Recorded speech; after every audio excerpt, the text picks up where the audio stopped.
দর্শক, আজকের ভিডিওতে আমি আপনাদেরকে এমন একজন বুদ্ধির রাজাকে দেখাবো যে কিনা যে কোনো জটিল কাজের সহজ উপায় টেকনিকগুলো বের করতে পারে। ভিডিওটা খুবই ভালো লাগবে, পুরোপুরি দেখলে আপনারা অনেক কিছু শিখতে পারবেন। যেমন দেখতে পাচ্ছেন, এটা একটা কার্টুন বক্স। এই কার্টুন বক্সটাকে একটা বিশেষ পদ্ধতিতে কেটেছে, তারপরে দেখুন কত চমৎকারভাবে টি শার্টগুলো গুছিয়ে রাখছে। একদমই কম সময়ের মধ্যে কিন্তু খুব চমৎকারভাবে গোছাচ্ছে। তারপরে এটা ইঁদুর ধরা যে মেশিন, এই মেশিনটার মধ্যে খাবার দিয়ে পানিতে ফেলে দিল। দেখুন কিছুক্ষণের মধ্যে মাছটা লাগবে। কি চমৎকার বুদ্ধি! এভাবে কিন্তু সে আরো অনেক মাছ ধরবে। এই যে দেখতে পাচ্ছেন, মানে প্রচুর মাছ পাচ্ছে।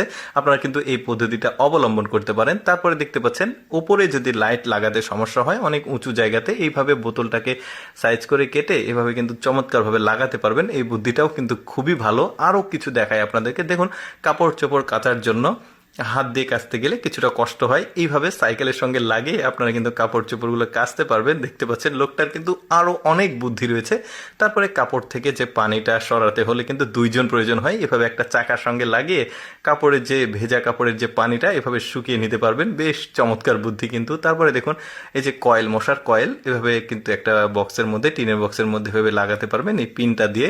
আপনাদের যদি ওই বুদ্ধিটা ভালো না লাগে, এই বুদ্ধিটাও কিন্তু করতে পারবেন। এই ধরনের পিনগুলো কিন্তু যে কোনো বাসায় থাকে। তারপরে দেখুন, এটাও খুব ভালো, বেশ চমৎকার। তারপরে দেখুন, এই বোতলটাকে একটা বিশেষ পদ্ধতিতে কেটেছে। যদি আপনাদের ঢাকনা না থাকে, ঠিক এই পদ্ধতিটা করে কিন্তু একটা ঢাকনা বানিয়ে নিতে পারবেন, মানে হাতল যেটা, সেটা দারুণ বুদ্ধি। তারপরে দেখুন পানিটা কি চমৎকার ভাবে দেয়। দেখুন, পাইপ থেকে যে কোনো গার্ডেনে পানি দিতে সমস্যা হয়, এভাবে একটা স্পুন লাগিয়ে দেখুন কত চমৎকার ভাবে গার্ডেনের গাছে পানি দেওয়া যাচ্ছে। এই বুদ্ধিটাও কিন্তু খুবই চমৎকার। তারপরে দেখুন, ওই যে যখন ওই যে চারা গাছের গোড়াতে সার পড়লে কিন্তু গাছগুলো মারা যায়, তো এই বুদ্ধিটা করে কিন্তু আপনারা সারগুলো দিতে পারবেন।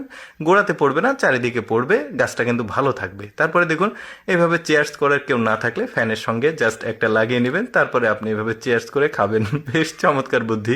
তারপরে এটা দেখুন, এক পাশে তরকারি আছে আর এক পাশে ভাত আছে। কি চমৎকার বুদ্ধি! এই ভাতটাও খাচ্ছে, পাশ থেকে তরকারিটাও খাচ্ছে। আপনারা চাইলে কিন্তু এই বুদ্ধিটাও অবলম্বন করতে পারেন।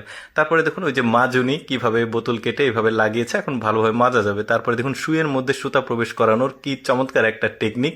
কত কম সহজে দেখুন মানে হয়ে গেল কাজটা। তারপরে দেখুন, ওই যে গাছ কাটার জন্য দুইজন প্রয়োজন হয় করাত দিয়ে, তো এইভাবে বুদ্ধি করলে সাইকেলের সঙ্গে লাগালে কিন্তু একজনেই আপনারা কাজটা কমপ্লিট করতে পারবেন। তারপরে দেখুন, এখানে মাজন পরিষ্কার করার জন্য কি চমৎকার বুদ্ধি। তারপরে দেখুন, ধান লাগানোর জন্য কৃষকদের মানে বসে বসে দারুণ বুদ্ধি। তারপরে উপর থেকে ময়লা পরিষ্কার করতে গেলে গায়ে পড়ে, এটা কিন্তু আপনারা করতে পারেন। তারপরে ছাতার সাথে দেখুন কত চমৎকার করে ছাতা নিচ্ছে, হ্যাঙ্গার লাগিয়েছে।